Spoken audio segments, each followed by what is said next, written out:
En France, plus de 11 millions de personnes vivent avec le SMIC ou moins, soit 1 121 € par mois. Ces Français qui ont du mal à joindre les deux bouts sont de plus en plus nombreux. Nous avons suivi 3 d'entre eux pendant plusieurs mois dans leur combat quotidien. Marjorie et Jean-Paul ont 3 enfants, mais un seul salaire. Ils ne sont jamais partis en vacances. Leur rêve, passer un week-end en famille dans un parc d'attractions. De nos jours, c'est plus monsieur tout le monde qui va en vacances. Faut pas se voiler la face. Pour cela, ils doivent économiser près d'un mois de loyer. Désormais, chaque euro compte. Le 4, on a nos sous, le 5, on a les factures, le 6, oui, enfin on fait les courses et le 7, il n'y a plus rien. C'est déprimant. En France, une famille sur 5 est monoparentale. 30% d'entre elles vivent sous le seuil de pauvreté. À 42 ans, Élise est mère célibataire. Elle habite dans un 2 pièces avec ses 5 enfants et vit avec moins de 500 € par mois. En fin de compte, je m'inclus jamais dedans. S'il reste, je mange et puis s'il n'y a pas, je mange pas. Pour offrir un minimum de dignité à ses enfants, elle va tout faire pour obtenir un nouveau logement plus grand avant la fin de l'année. Moi, j'ai 5 enfants, on vit pire que des animaux. Ok ? Vivre à Paris, l'une des villes les plus chères du monde, sans argent ni travail, c'est le quotidien de Martin, 23 ans. Il veut gagner sa vie dans la musique, mais pour le moment, c'est la galère tous les jours. Je sais très bien qu'un yaourt, on peut le manger une semaine après ou 2 semaines tant qu'ils sont pas mauvais. C'est des conneries, donc. Comme un jeune de moins de 25 ans sur 2, il ne trouve pas de travail stable. En attendant, il vit dans un squat et flirte avec l'illégalité. Et on sait à l'ouverture d'un squat qu'on va devoir partir un jour, donc je vois pas mon avenir en fait. Comment parvient-on à vivre avec 1 000 € par mois dans notre pays, plongé dans cette France des fins de mois difficiles? Merci madame. Merci. 15 août, dans le nord de la France. Aujourd'hui, Marjorie et Jean-Paul offrent à leurs 3 enfants, Chloé, Laurine et Maxence, leur seule sortie de l'été. Une après-midi dans un parc Acrobranche, situé à seulement quelques centaines de mètres de chez eux. Bonjour, ça serait pour 3 places enfants pour l'Acrobranche. Ça fait 9 € s'il vous plaît. Ah, j'ai que 8 €. Ah. Bah, je prends le petit parcours. Oh non, moi je veux le grand. Une différence de prix de 3 €. Ça peut paraître dérisoire. Mais pour le couple, il n'y a pas de petites économies. Elle ne travaille pas et lui est intérimaire. Leurs revenus s'élèvent à 1 100 € net par mois. Résultat, la famille n'est jamais partie en vacances. De l'autre sens. T'aimerais bien partir en vacances, toi? Quand? Non, mais c'est une question. Oui. Et t'aimerais bien aller où? Si demain je te dis on va en vacances, t'aimerais bien aller où? En Espagne. Comme ça, c'est... En Australie, bon, bah d'accord, voilà. Calme. Cette année, le couple est bien décidé à partir. À défaut de grands voyages en Australie, ils comptent passer le week-end de Noël en famille dans un parc d'attractions. Coût du séjour, 500 €. Ils ont 4 mois pour économiser cette somme. Cette année, on est vraiment motivés à essayer de partir en vacances parce qu'on en a besoin. Même moi, j'en ai marre, je veux dire. On voit les années passer. Je vais pas dire que je suis vieux, mais voilà, j'ai pas envie d'aller en vacances à 50 ans non plus. Hein. J'ai envie de profiter un peu là, le temps qu'on est jeune et puis le temps que mes petits, ils sont encore petits, quoi. Ça serait bien. T'es content, Maxence, de l'Acrobranche? Oui. Alors? Marjorie et Jean-Paul habitent le Nord-Pas-de-Calais, un des départements les plus pauvres de France. Ils bénéficient d'un logement social depuis 6 mois. À l'intérieur, la décoration est plutôt monacale. À cause de leur petit salaire, presque tous les meubles du couple ont été achetés d'occasion ou récupérés chez des amis. Donc là, on est dans l'une des chambres d'une de mes filles. Les lits, c'est de la récup. C'est une chambre à 15 € et elle a tout ce qu'il faut, quoi. Bon, elle a le minimum, un lit, une armoire, elle a un peu de déco et puis voilà, c'est tout. Canapé, table basse, bureau. Rien que dans leur salon, le couple a ainsi économisé plus de 1 000 €. J'ai un meuble d'aquarium que j'ai acheté sur un site de vente d'occasion sur Internet. Donc l'aquarium me revient à 15 € et le meuble me revient à 15 € aussi. Ça fait 30 €. En sachant qu'un aquarium neuf, il y en a facilement pour 300 € en animalerie, quoi. Donc là, le plus gros achat qu'on a fait réellement, c'est la télévision, parce qu'on voulait un écran plat pour être un peu à la mode, on va dire. Mais on sait très bien qu'on la changera pas c'est le grand tous les ans. investissement de la maison, quoi. Et cette télé, on l'a achetée avec l'argent qu'on a reçu à notre mariage. S'ils ne peuvent pas investir, c'est parce qu'ils ne parviennent pas à mettre 1 euro de côté. C'est Marjorie qui tient les comptes et chaque mois, le constat est sans appel. C'est fatigant d'arriver, voilà, le 4, on a nos sous, le 5, on a les factures, le 6, oui, enfin, on fait les courses et le 7, il n'y a plus rien. C'est déprimant. Allocation et aide au logement comprises, le couple gagne 2 000 € par mois. Mais une fois le loyer de 630 € et les nombreuses factures payées, il ne leur reste pour vivre que 550 €, soit 3 € par jour et par personne. On aimerait bien finir les fins de mois avec un peu de sous dans notre poche, quoi. Même si c'est une quinzaine d'euros. Et des fois, on se dit que c'est injuste. Dans un mois, c'est la rentrée de Chloé. Coût moyen des fournitures pour un enfant en primaire, 122 €. Une somme intégralement couverte par une aide dédiée. Mais Marjorie et Jean-Paul se sont fixé un budget maximum de 70 €. Les 50 € économisés rejoindront la cagnotte des vacances. Pour 600 pages, donc ça faisait 1,62 € pour un. Bah oui, ça reviendrait à 3 € pour... Là-bas, ça nous revient à 2,90 €. 2,90 €. On a 1200 pages. Pour 2,90 €, 3,34 € et là-bas on a payé combien? 2 €. Tandis que là j'en aurais pour 3 €. C'est bien faire les calculs en nombre. Faut avoir les yeux partout, quoi. Faut prendre le temps de tout regarder avant d'acheter. Allez bien, on va chercher ton agenda. S'ils contrôlent la moindre dépense, ils savent qu'ils ne peuvent pas tout interdire. Pour l'agenda, ils laissent leur fille choisir. Alors que le premier prix est à moins d'1 €, Chloé va opter pour un modèle de marque à 5 €. Bon, on va dire que ça sera le petit excès, quoi. Faut savoir faire plaisir aussi, et c'est normal, quoi. Je veux dire, c'est quand même ça, rentrée scolaire. On peut pas non plus dire non à tout. Voilà. Ça sera son petit cadeau. Allez, hop. On va à la caisse, on va aller voir la douloureuse. Dans les caddies, des fournitures pour l'année scolaire entière de Chloé. Le couple a-t-il tenu son objectif de 70 €? 64,47 €, s'il vous plaît. On y est. Donc j'ai gagné. Allez-y. On est dans le budget, quoi.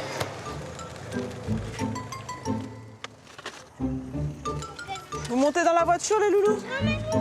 Non. Bah alors là, tu prends Laurine, je vais ramener le caddie. Cette année, T'as préparé ton sac? Chloé entre en CE2.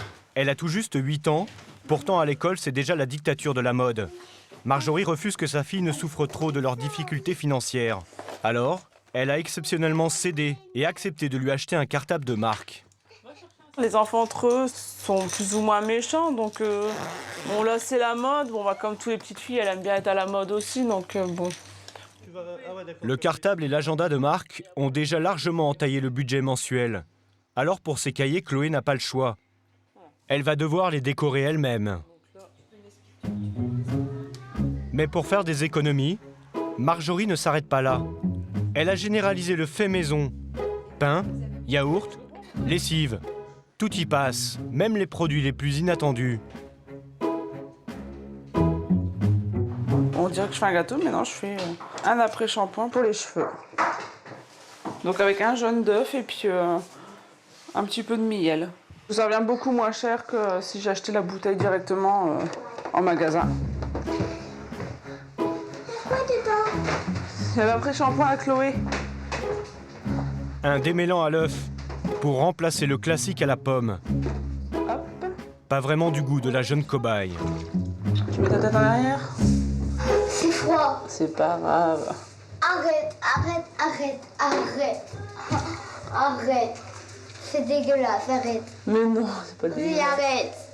arrête. C'est bon, c'est fini. Bah, généralement, je regarde sur Internet s'il y a des recettes. Après, j'essaye et c'est comme tout. Si ça marche, comme là, c'est un premier essai, je vais bien voir si ça marche. Si ça marche, c'est bien. Si ça marche pas, bah, j'essaierai de trouver autre chose. C'est bon? Ça pue. Bon, à mon avis, ça marche pas beaucoup. Là, ils sont tous secs, donc du coup... Visiblement, la recette n'est pas au point. Pour partir en week-end à Noël, toute la famille va devoir faire encore quelques efforts. D'autant que Marjorie et Jean-Paul vont bientôt recevoir une mauvaise nouvelle qui risque bien de compromettre leur projet. Pour vivre avec un tout petit budget, certains ne se contentent pas de se serrer la ceinture et optent pour des solutions bien plus radicales. 5h30 du matin, 20e arrondissement de Paris. Martin a 23 ans. Comme toutes les semaines, il fait son marché dans les poubelles de son quartier. Et là, il n'y a que de la merde. Mais là, il n'y a rien pour l'instant en fait ici. Donc on va aller à la boulangerie. Dans une des capitales les plus riches du monde, les ordures regorgent de trésors. En moyenne, chaque Français jette 20 kilos de nourriture par an, dont une bonne partie encore sous emballage. Sans oublier les invendus des commerçants. Là, il y a un putain de sac. Sauf que ça a été troué. C'est pas le top au niveau propreté, mais... Ouais. En fait, c'est les poubelles de la boulangerie. En fait, vous prenez les baguettes, car on jette les baguettes, c'est ça? Ouais. Mais c'est un peu invendable. On est obligé de les jeter. Ouais, je sais bien, mais nous on le récupère et on le mange. On fait ça depuis, un an ici. On habite à côté. Il est mangeable, mais après, moi je le vends à 80 centimes la baguette. Après, je veux pas vendre du pain de la veille. Martin a commencé à se nourrir dans les poubelles il y a 1 an. Originaire d'Agen, après ses études, il vient à Paris pour trouver du travail dans la musique. Un rêve d'artiste brisé par la réalité économique. Aujourd'hui, il enchaîne les petits boulots et gagne entre 600 et 900 € par mois. Pas assez pour se nourrir normalement. Si j'avais les moyens de manger tout ce que je voulais à volonté, je le ferais. Ça manque de légumes. Ça manque un peu de légumes. Pour remplir son caddie, le jeune homme suit toujours le même parcours. Les bennes les plus généreuses, celles des supermarchés. L'adresse est connue, Martin est rarement seul. Tu veux du poisson? Tiens. Bah ça, je sais plus exactement ce que c'est, mais bon, ça c'est des tomates. Des tomates cerises. Voilà, ça va le faire. Non! Après 1 heure de fouille, Martin a récolté près de 15 kilos de nourriture. S'il ramasse de telles quantités, c'est parce qu'il ne vit pas seul. Il y a 1 an, pour économiser un loyer qu'il ne parvenait plus à payer, il est venu habiter dans cet immeuble, aménagé en squat. Bon, généralement, après, on peut aller se recoucher et puis les autres, ils font le tri. En tout, ils sont 16 à vivre illégalement dans cette ancienne usine à chaussures de 500 mètres carrés, inoccupée depuis 8 ans. 2 grands salons avec une hauteur sous plafond impressionnante, un jardin d'hiver et pour chacun une chambre de 10 à 20 mètres carrés. Dans ce quartier, une telle surface pourrait être louée au moins 14 000 € par mois.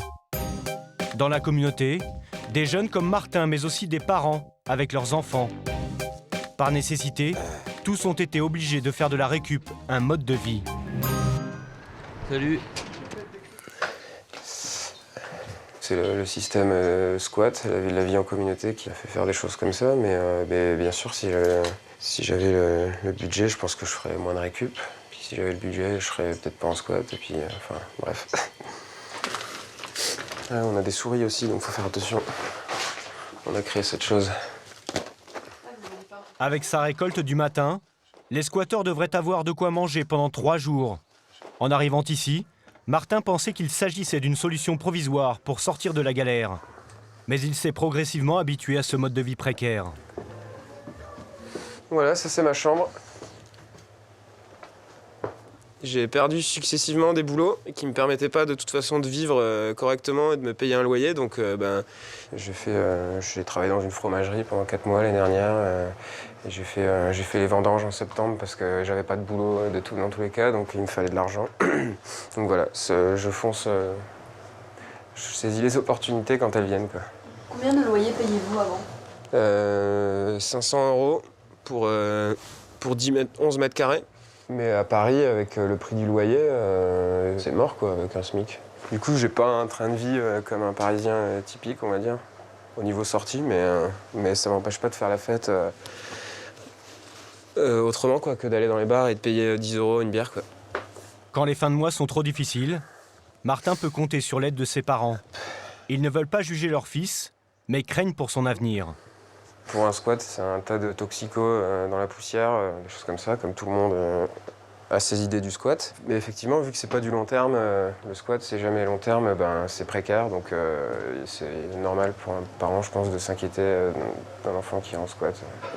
Malgré les difficultés, Martin n'abandonne pas son rêve de travailler dans la musique. Il réinvestit tout l'argent qu'il gagne dans son matériel de mixage et joue occasionnellement les DJ.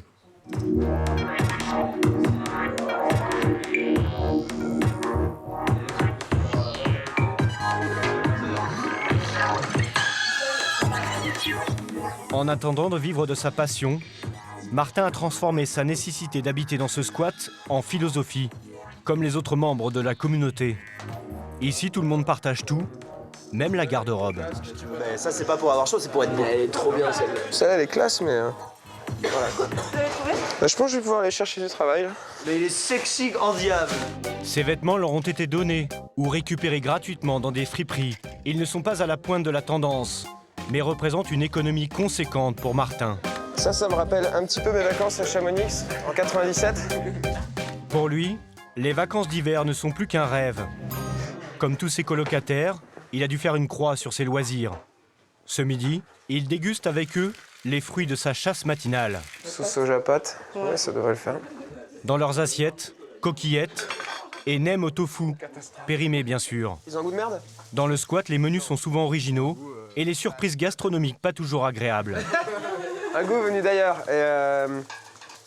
Donc voilà, donc là en fait il y a des riolets qui s'avèrent pas forcément avoir le goût normal. Je sais pas ce qu'on va faire avec, mais on va peut-être pas les manger quoi. Mais le problème c'est qu'il y en avait au moins 15. Ouais, je vais aller cracher, ouais. Pas de dessert, mais les sacrifices sont souvent beaucoup plus durs. Dans l'immeuble désaffecté, s'il y a bien une douche, il n'y a pas d'eau chaude. Alors, en plein mois de décembre, Martin est obligé de sortir de chez lui pour se laver. Quand c'est l'été, on peut se laver à l'eau froide et maintenant c'est plus confortable d'avoir une douche chaude, donc je vais aux douches chaudes. Mais par contre, c'est de notre ressort de se bouger le cul et d'installer de l'eau chaude aussi dans l'endroit où on est, quoi. En attendant que son squat soit équipé d'un chauffe-eau, Martin vient se laver gratuitement ici, au bain-douche. Comme des dizaines de milliers d'autres Parisiens, principalement des sans-abri, mais aussi des jeunes précaires. Je pensais pas que ça existait avant d'habiter en squat, donc j'avais pas forcément d'a priori, mais forcément, quand on en parle aux gens, ils ont plein d'a priori, puisqu'ils demandent est-ce que c'est propre, est-ce qu'il y a des... Enfin bref.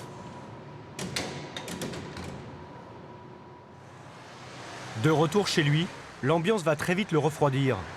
Les squatteurs sont en procès avec la propriétaire de l'immeuble depuis leur arrivée. Cet après-midi, l'un d'eux s'est rendu au tribunal pour y lire la décision du juge. Et ça, c'est une blague ou pas?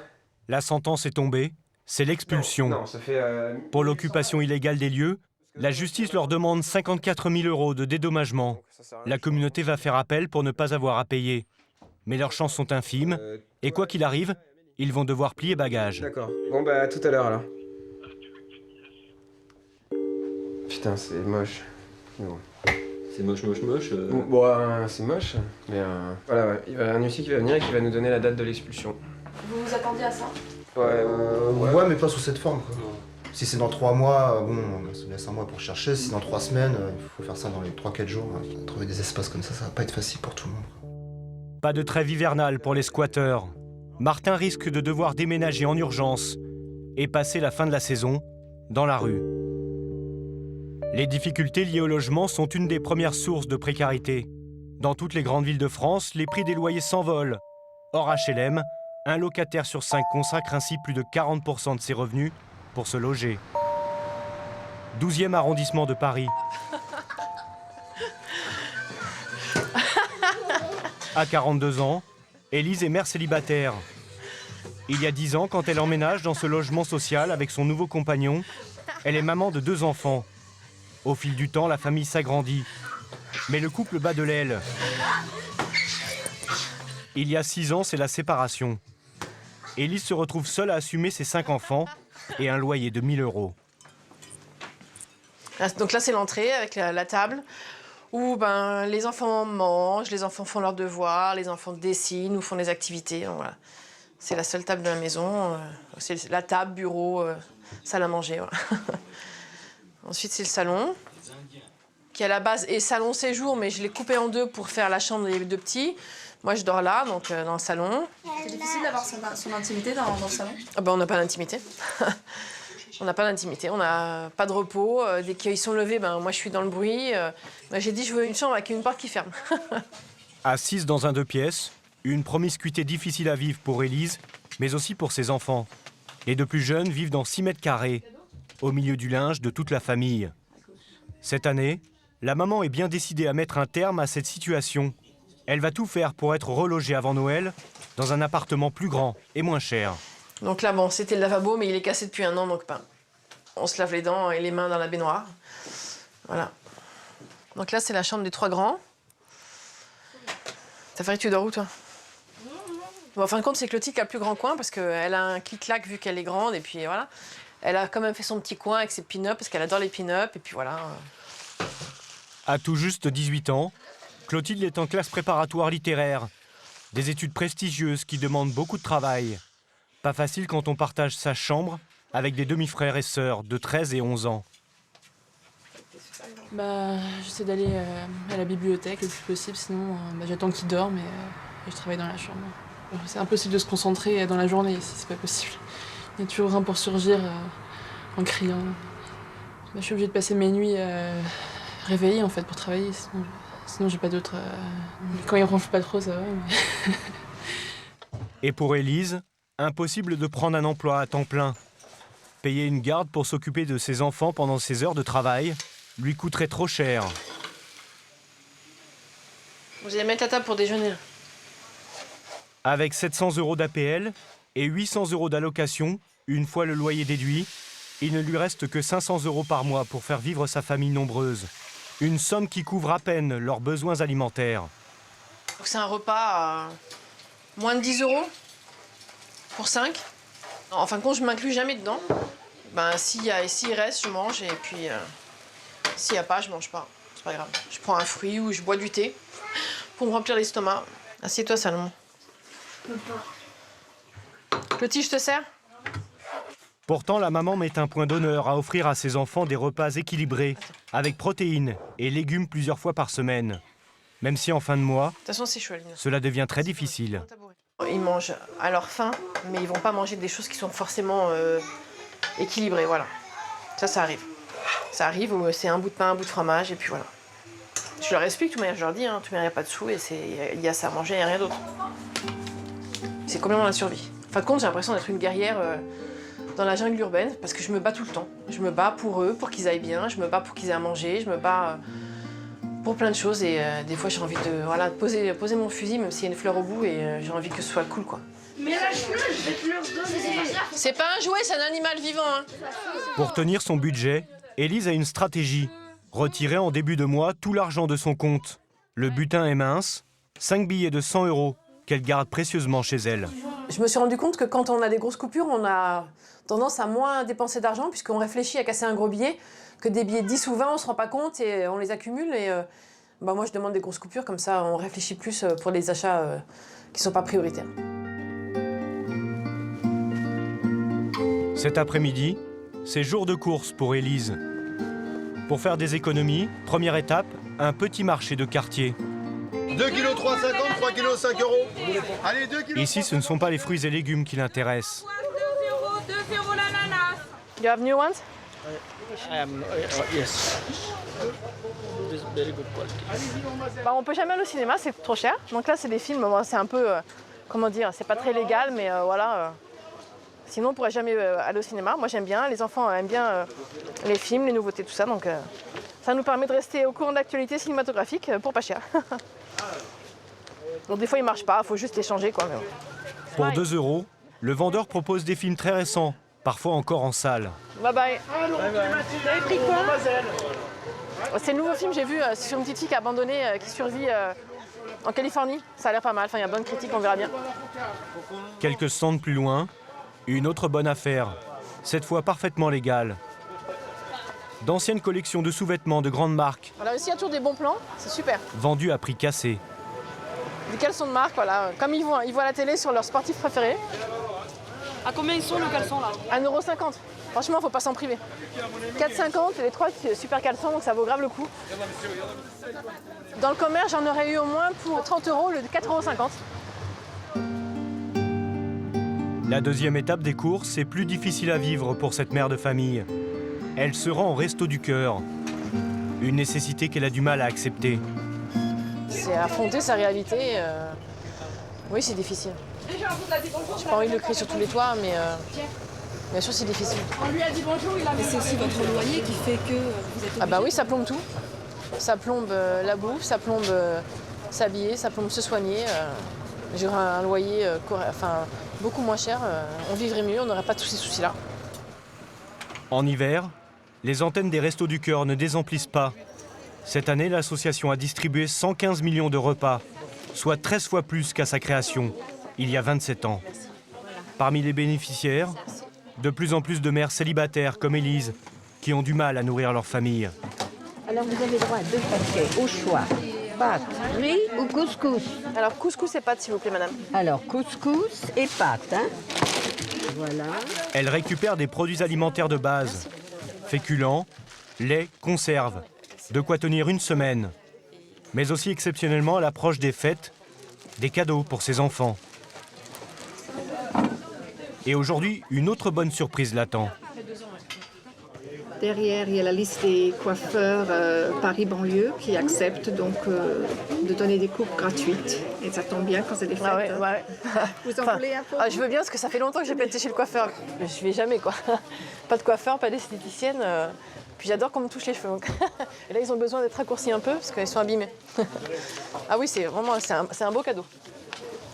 En arrivant là, on est un peu... Enfin, moi, je suis un peu gênée, ça, donc on est accueillis comme une personne normale. Voilà, donc ça fait plaisir, bien sûr. Malgré ses aides et toute son énergie pour trouver des solutions, Élise est dans le rouge tous les mois et accumule les dettes. De retour chez elle, elle profite de l'absence de ses enfants encore à l'école pour éplucher son courrier.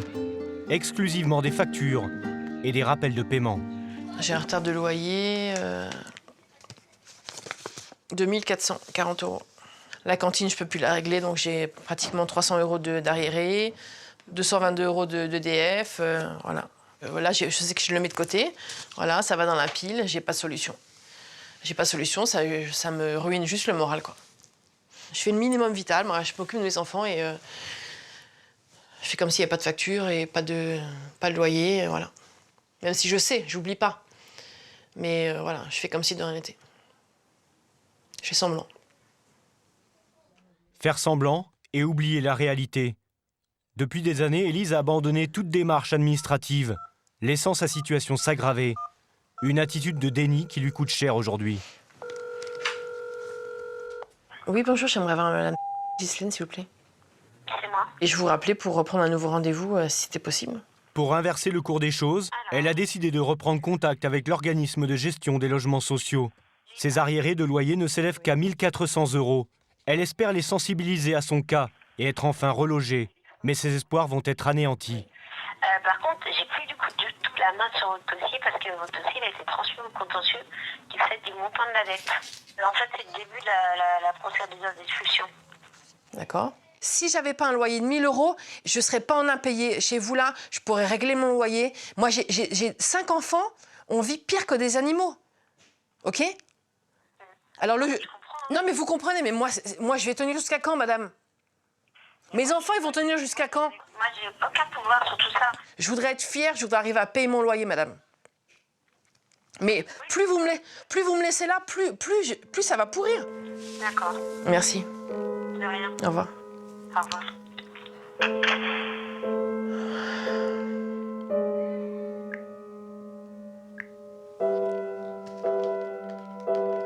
Si elle ne rembourse pas sa dette au printemps prochain, Élise pourrait être expulsée avec ses 5 enfants. La mère de famille est dans l'impasse.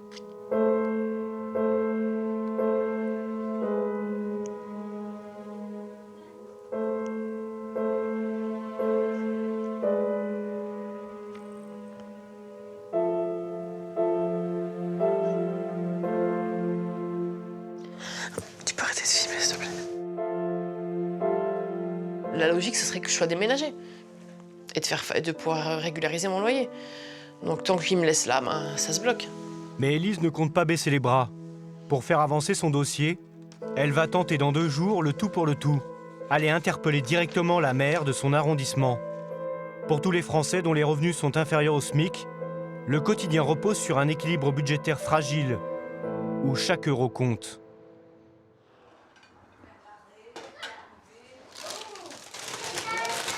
Dans le Nord, Marjorie et Jean-Paul se privent depuis des mois pour tenter d'emmener leurs enfants dans un parc d'attractions pour le week-end de Noël.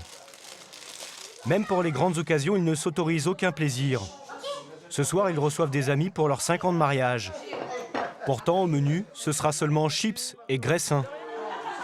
Et pour les boissons, ils ont prévu le minimum. 1 ou 2 verres de jus d'orange et puis voilà, quoi. Ça suffira pour marquer le coup.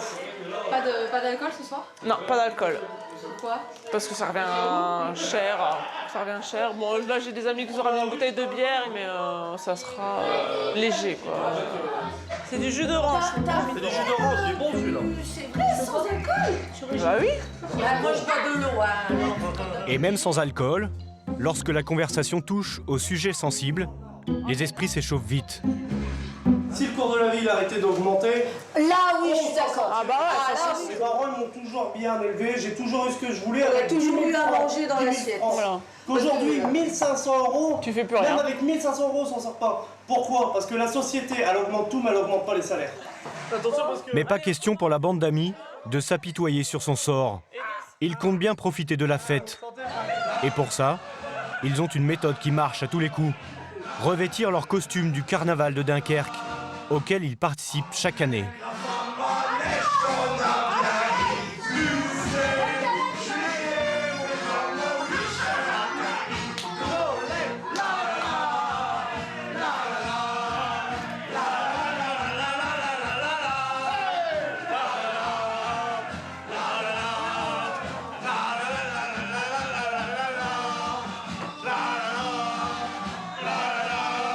Là, ce soir, on oublie tout. Ce soir, c'est champ libre, on met tous les ennuis au placard. Ce soir, c'est pour nous, c'est mes amis, c'est tout le monde. C'est que du bonheur. Ce soir, Jean-Paul et Marjorie semblent avoir oublié leurs problèmes d'argent. Malheureusement, quelques semaines plus tard, un coup dur va brutalement les rappeler à la réalité. Pendant autant de temps, vous avez... Oui, parce que je me suis fait contrôler, mais je me serais pas fait contrôler, ça aurait été pareil. Ça nous aurait peut-être évité toute une galère comme ça. Qu'est-ce qui s'est passé, Marjorie? Bah ça, c'est une contravention qu'on a eue, que j'ai eue... Dernièrement. On allait chercher les gamins à l'école, il faisait pas beau, donc je me suis dit, bon, bah, je prends la voiture. Et la voiture, l'école est juste derrière, donc je me suis dit, bon, la ceinture, c'est bon pour 2 minutes, et puis on manque de peau. Ouais, mais bon, manque de peau, c'est quoi. pas la première fois que ça t'arrive. L'amende s'élève à 135 €. Mais surtout, Marjorie n'en est pas à sa première infraction. Avec 3 points en moins, cette fois-ci, c'est le retrait de permis. C'est quand même son permis, je veux dire, ça coûte cher un permis aujourd'hui, elle aurait dû faire un peu plus attention. Ça va nous remettre un coup avec les amendes, le tribunal, le code, on va prendre une tartine de 700, 800 €.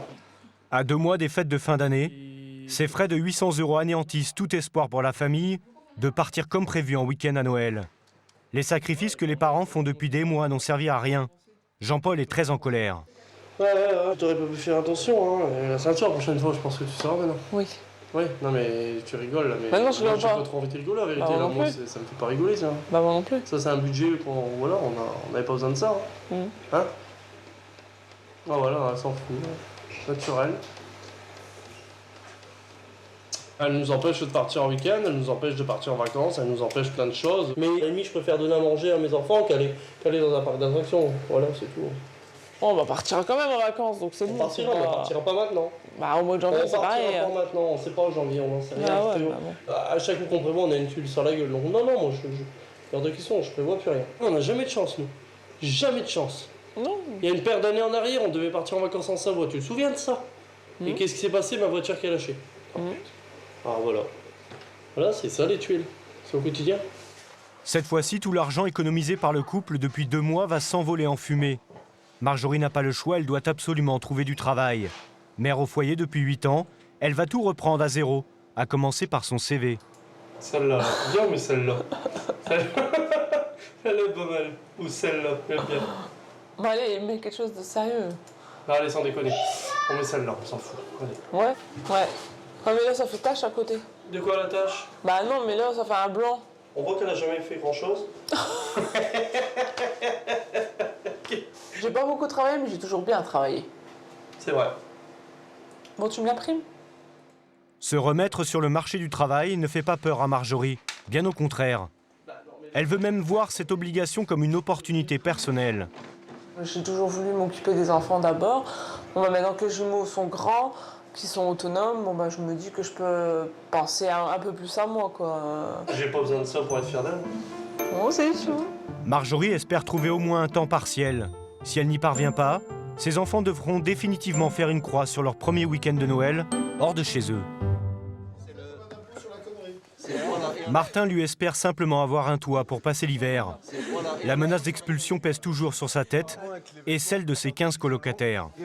Ce samedi soir, l'ambiance semble détendue. Pourtant, ils ne perdent pas de vue leur objectif. Trouver au plus vite un nouveau lieu à investir. À 1h du matin, Martin et César s'offrent une petite promenade. On est capable de repérer des bâtiments qui ne sont pas utilisés depuis des années. Voilà. Ça se repère facilement parce que ça a soit déjà été squatté, soit c'est muré, tout ça. Il y a un risque de finir en garde à vue. Dans leur ligne de mire, un ancien entrepôt inoccupé depuis des années à quelques rues de chez eux. Pour savoir si l'espace est habitable, ils vont tenter d'y pénétrer, en toute illégalité. Un troisième squatteur les attend sur place. La mécanique du groupe est rodée. Pendant que César escalade la gouttière, Martin fait le guet dans la rue. César, il y a quelqu'un. César. Fausse alerte. César accède tranquillement à la fenêtre et entre dans le bâtiment. Mais seulement 3 minutes plus tard, une passante surprend les squatteurs et s'enfuit en courant, pensant sûrement avoir affaire à des dangereux cambrioleurs. César. La jeune femme pourrait prévenir la police. Pour Martin et ses amis, pas question de prendre le moindre risque. Putain. Leur mission est avortée. Ils quittent les lieux précipitamment. Retour au squat pour le débriefing. César n'a pas pu voir grand-chose, mais a néanmoins une mauvaise nouvelle. Bah, il y avait une putain d'alarme de merde et voilà quoi. Il va falloir neutraliser tout ce bordel. C'est une alarme silencieuse quoi, mais ça renvoie à un central et tout ça. On a un autre endroit où on peut aller provisoirement et puis je sais que je serai pas à la rue vraiment. S'ils parviennent à désamorcer l'alarme, la communauté pourrait avoir un nouveau toit et ainsi ne plus craindre l'expulsion.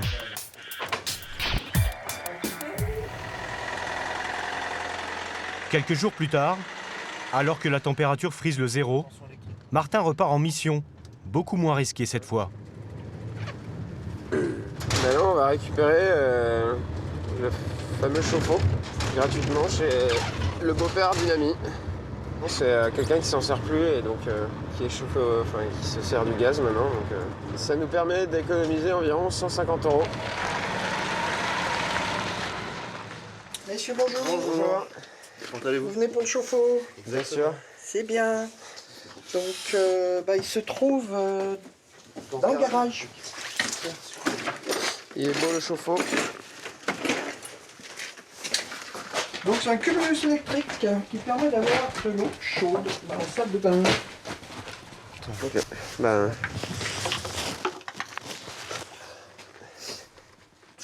Ça fait plaisir de voir des jeunes déjà qui se démerdent à vivre une situation actuelle qui n'est pas facile avec leurs petits moyens et ça mérite qu'on les aide. Merci pour tout, à bientôt. Merci. Bon courage pour le montage. Ouais, hein. ça va aller, j'espère que ça ira. De retour au squat, le binôme s'attelle immédiatement à l'installation du chauffe-eau. Une grande première pour les deux jeunes. Tu fais comment? Juste comme ça? Tu fais un tour ou deux, même un tour ça suffira. Tiens. Bah ouais, là, moi je suis en train d'apprendre, là, j'ai jamais fait ça moi avant. Ça fait du bien d'apprendre à faire des trucs basiques et au lieu de payer je sais pas combien. Martin et Fred se donnent du mal pour s'offrir le confort minimum, qu'ils devront pourtant abandonner à leur expulsion dans quelques jours, ou au mieux, quelques semaines. Ah, moi, ça me fout la rage et ça me donne envie de réparer ce putain de chauffe-eau au plus vite. Bah, on aura l'eau chaude pour un mois au moins. On sera propre pour Pour avoir l'eau chaude pour un mois, c'est cool. Depuis un an, c'est un peu au quotidien et au jour le jour. Ouais, c'est ça, c'est que c'est du jour le jour. On fait avec. C'est sûr que ça fait flipper, hein, tout ça, de devoir partir, tout ça, mais voilà, quoi, on s'y attend et on sait à l'ouverture d'un squat qu'on va devoir partir un jour, donc on en est conscient, quoi. Mais ouais, ça fait peur. On a des pistes, mais c'est pas en claquant des doigts, donc c'est juste des pistes, quoi. Donc ouais, on pourrait très bien tous être vraiment dans la merde dans un mois, quoi. Sinon, je sais pas ce que je vais faire. Je vois pas mon avenir, en fait. Non, plus haut.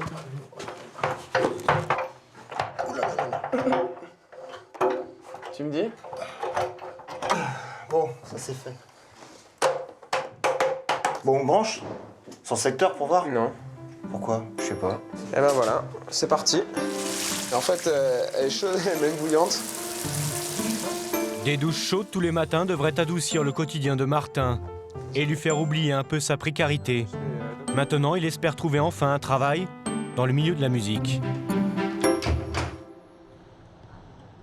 Chez Élise, la fin d'année s'annonce plus difficile. Elle attend toujours d'être relogée dans un appartement social plus grand et moins cher.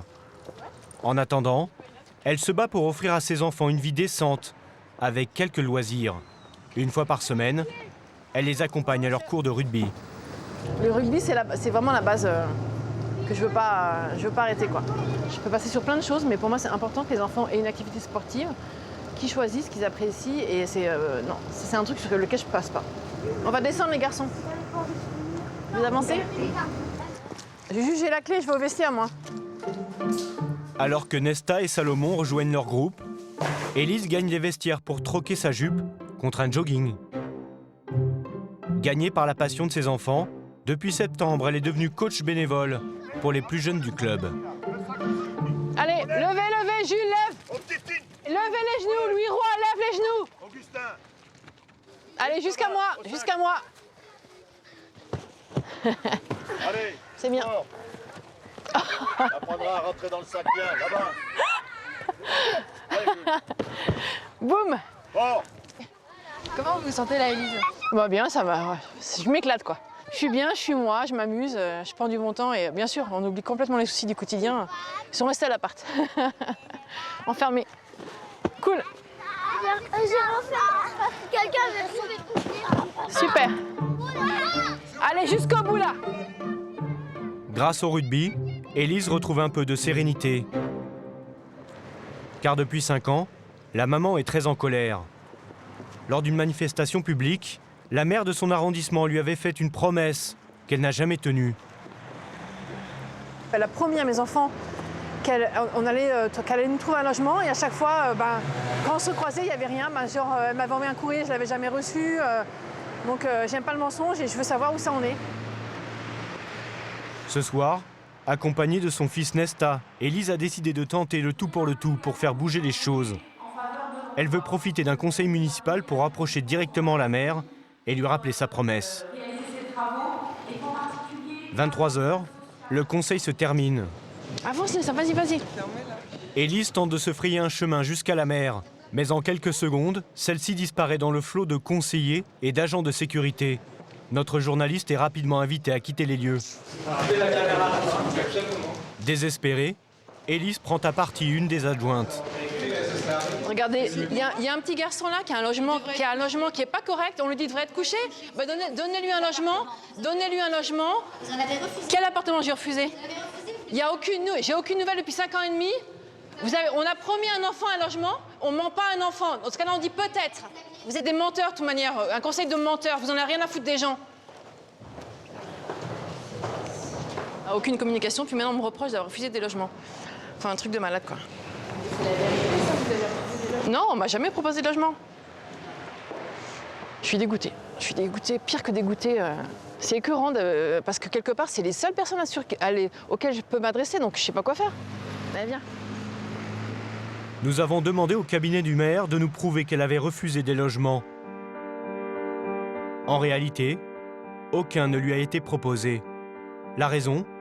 Enfermée dans son déni, Élise n'a pas renouvelé sa demande tous les ans comme l'exige la procédure administrative. Selon elle, personne ne l'aurait prévenue de la nécessité de cette démarche. Mais aujourd'hui, Élise est prête à affronter la réalité. Elle contacte de nouveau le service des logements de la mairie, déterminée cette fois à faire une demande dans les règles. Vous allez d'abord déposer votre demande de logement. Alors vous savez ce qu'il vous faut comme document? Oui, j'ai même un formulaire à la maison. Là. Alors là, vous remplissez le formulaire, vous mettez tous les documents, vous allez déposer la demande de logement, vous allez avoir un numéro d'attribuer, oui. d'attribution. On verra ce qu'on peut faire. Donc là, je vais aller faire une demande de logement pour avoir un numéro, parce que ça, apparemment, sans ce numéro, on ne peut pas avoir de logement attribué. Mais c'est positif parce qu'au moins, quelqu'un m'écoute, quelqu'un veut bien me parler, quelqu'un me dit de venir la voir, essayer de trouver des solutions ensemble. Et ça, c'est très important parce que on se sent moins seul, on se sent soutenu et puis aider vers une voie, je l'espère, toujours positive, quoi. Grâce à cet appel, Élise a retrouvé un peu d'espoir et son énergie de battante. Quelques jours plus tard, elle a ainsi obtenu des places gratuites pour emmener ses enfants au cirque. À défaut de cadeaux de Noël, cette sortie devrait clore joyeusement leur année. Avant de s'y rendre, Élise prend même un peu de temps pour elle. C'est important de ne pas se laisser aller pour les enfants, pour soi-même, de pas forcément tomber dans la déchéance. Oui, c'est important, quelque part. Ça, déjà, c'était... j'ai bossé dans la mode, j'ai fait un peu de mannequinat, donc j'ai toujours dit à mes enfants, j'étais une femme avant que vous soyez née, je suis devenue une maman grâce à vous, mais je reste une femme. C'est important de garder sa vie de femme aussi. C'est la fin du mois. Comme toujours, Élise n'a presque plus rien sur son compte. Pourtant, pour que ses enfants profitent de la fête comme tous les autres, ce soir, la mère de famille accepte quelques petits écarts. Ça vous suffit une ou vous voulez une deuxième? Après, c'est tout, hein? T'en manges, toi? Bon, alors tiens, va en prendre une pour toi derrière, là. Allez me partager tous les trois. Fauve, acrobate, clown, très vite la magie du cirque opère sur toute la famille.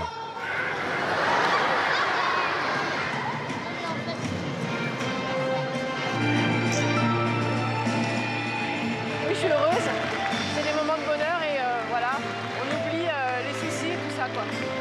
On profite du moment. Merde, j'essaie de profiter du moment à chaque instant.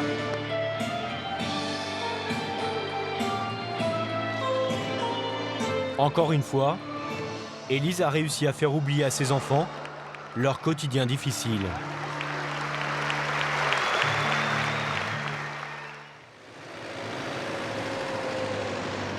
Bon, à tout à l'heure. À tout à l'heure. Ouais. Dans le Nord, Marjorie et sa famille ont également retrouvé le sourire. Comme tous les midis, je vais faire les cantines à l'école. Vous avez trop de travail? J'ai trouvé un petit travail, c'est à 10 heures semaine, mais bon, ça se prend toujours, quoi. Parce que la maison, c'est bien un petit peu, mais bon, à force, c'est un peu, on s'ennuie un petit peu.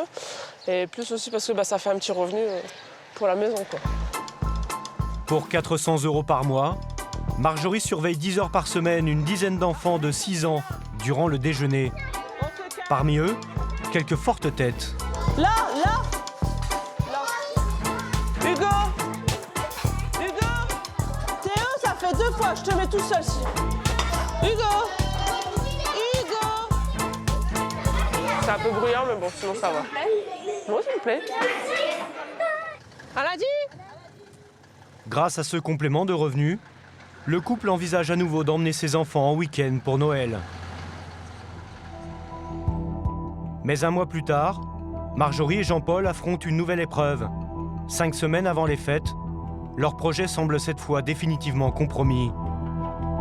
J'ai vendu mon aquarium, c'est que du matériel, et puis il était là, en fait. Là, il était là. J'ai vendu des choses tout simplement parce que j'ai plus de travail. Qu'est-ce qui s'est passé? J'ai perdu mon emploi, j'étais en intérim et j'ai perdu mon emploi. Pour Jean-Paul, ce poste d'intérimaire était une période d'essai qui devait déboucher sur un CDI. Mais malheureusement, sous couvert de la crise, les employeurs n'ont pas honoré leurs promesses. Ça me déprime et puis c'est surtout le fait que moi j'ai l'habitude de travailler, je veux dire, donc se retrouver comme ça au chômage, c'est pas évident, quoi. Ça joue sur le moral surtout. Entre le salaire de Marjorie et les allocations, les revenus du foyer s'élèvent désormais à 1 300 € par mois. Une somme presque intégralement engloutie par les frais fixes et factures en tout genre. Ça me fait peur, pas forcément pour moi, pour l'avenir de mes enfants. Puis il faut payer les factures aussi. Hein. C'est pas le tout de vivre au crochet de l'État. Enfin, moi, j'ai pas envie de ça, quoi. Donc j'ai besoin de travailler pour...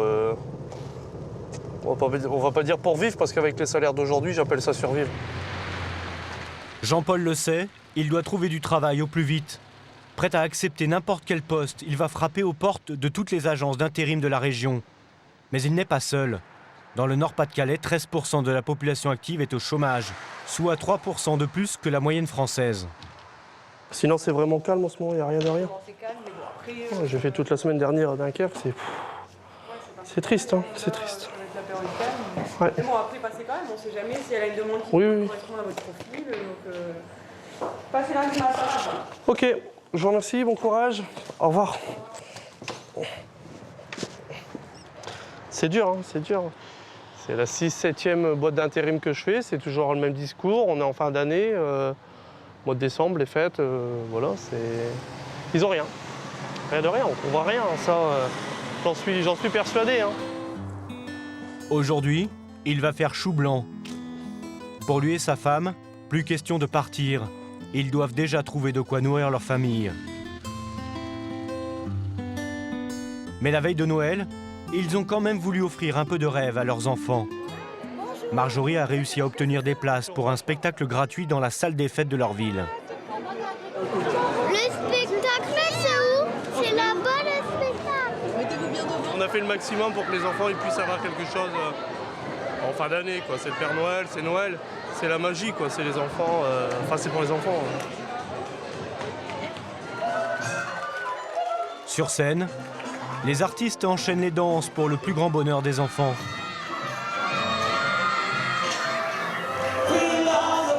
Mais aussi des parents.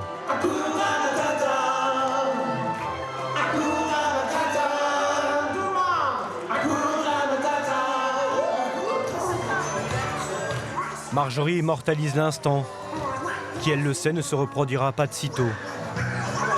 C'est clôturé en beauté avec un spectacle pour démarrer, j'espère, l'année 2013 de bon pied, quoi. Essayez de bien recommencer quand même. Et pour mettre toutes les chances de son côté, Jean-Paul va même glisser une demande un peu spéciale, à la star de la soirée.